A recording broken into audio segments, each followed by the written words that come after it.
Welcome back. You are tuned into your Feel Good Breakfast Show Expresso right here on S3. It is a wonderful Tuesday morning, and we are talking about, of course, a very important topic, bullying. And we continue with that right now. And you know what? Parents often get offended when they hear bad things about their child. But how do you, as a parent, approach the topic of bullying with your children? What is right and what is your right?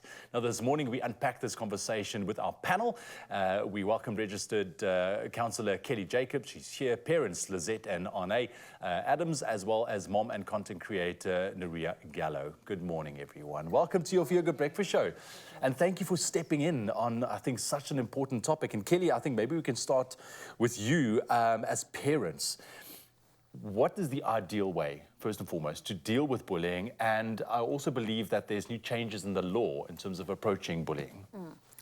I think there's not one way to deal with bullying. I think it's important to note that. Yeah, we've unpacked it a little bit this morning because there's so many different facets. Exactly. But I think what's really encouraging to know that there is a law that has changed, and it's an act called the Protection Against Harassment Act.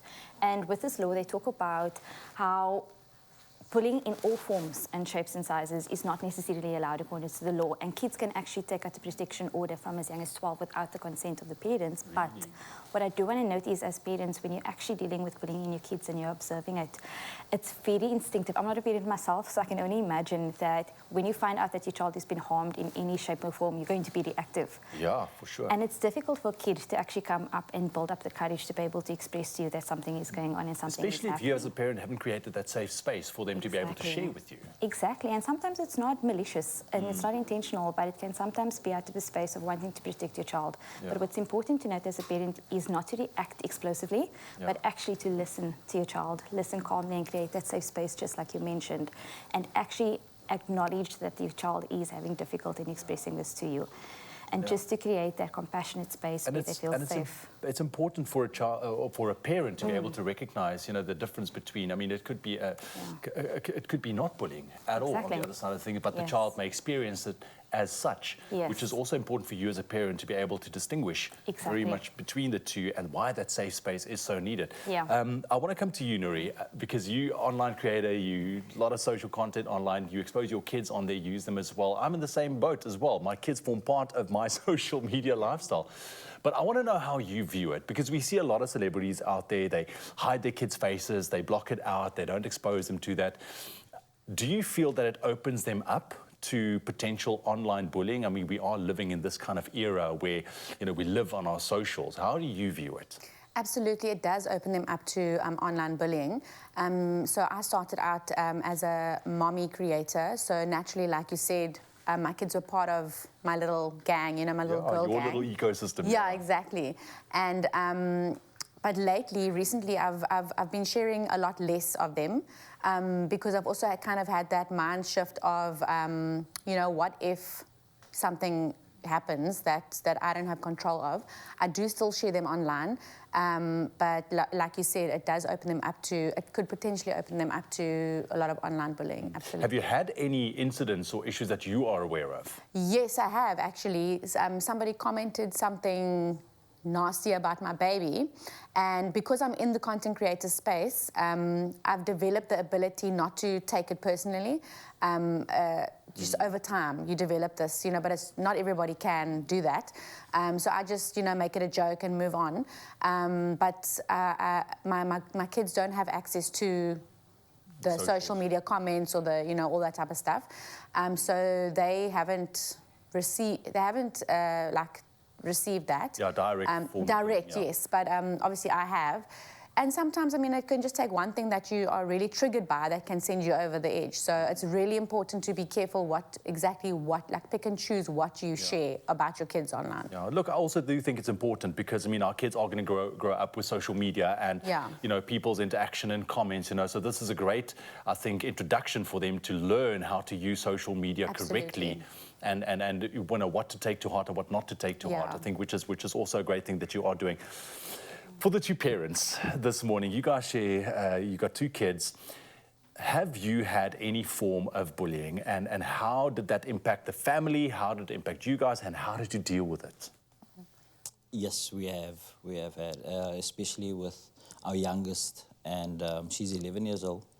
and it's your name calling, you know, the threats and that kind of thing, attacking a physical appearance and that kind of thing. So as a parent, you try and protect your child from these things, but you can only do as much.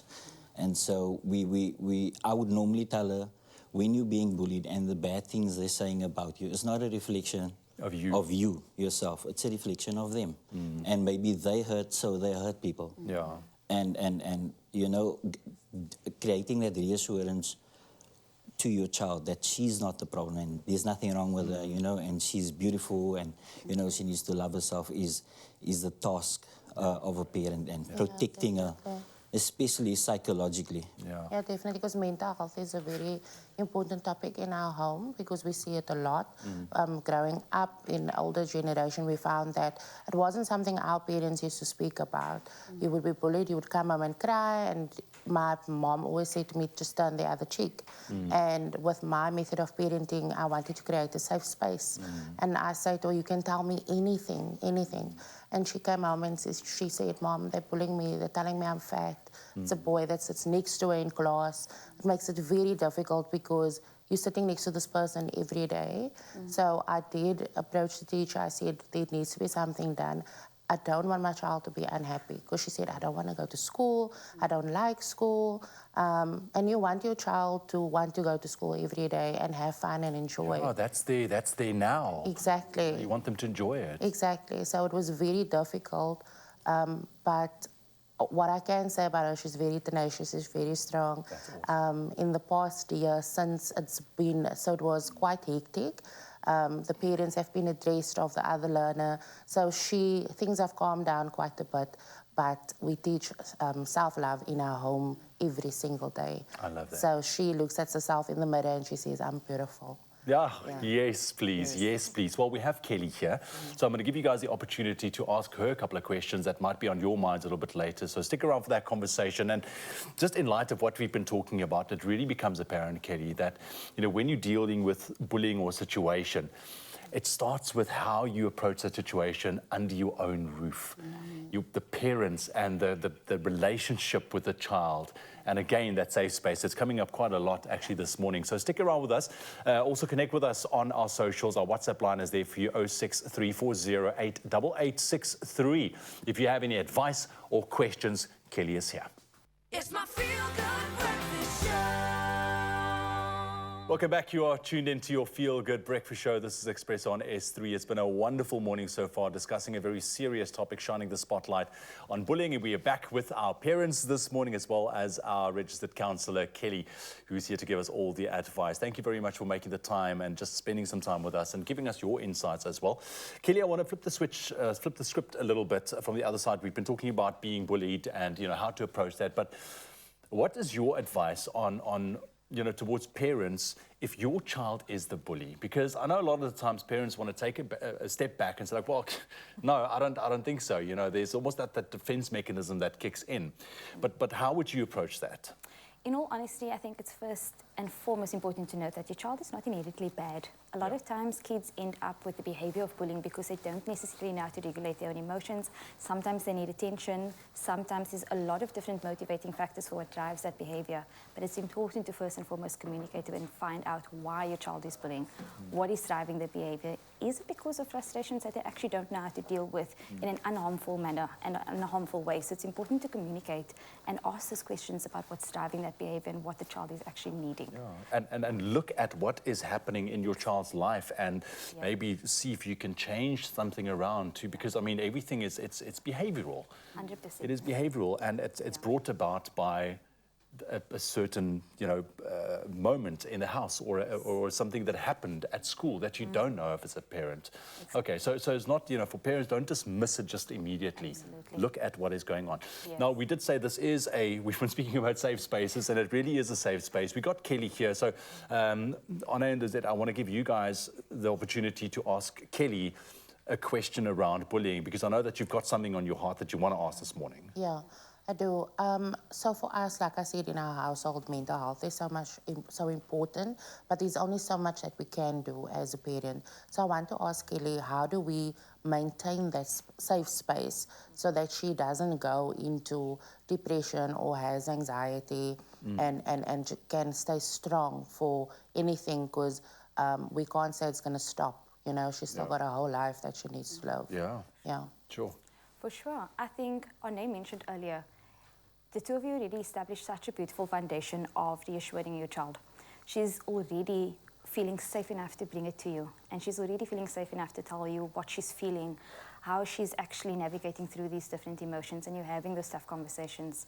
So the continued reassurance is extremely important, that you already mentioned. Continuing to talk to her about positive affirmations and ones that are true, about affirming who she is, her identity as a child. I think that creates and fosters a very safe environment for her to feel safe enough to open up to you, and that emotions are normal. It's okay.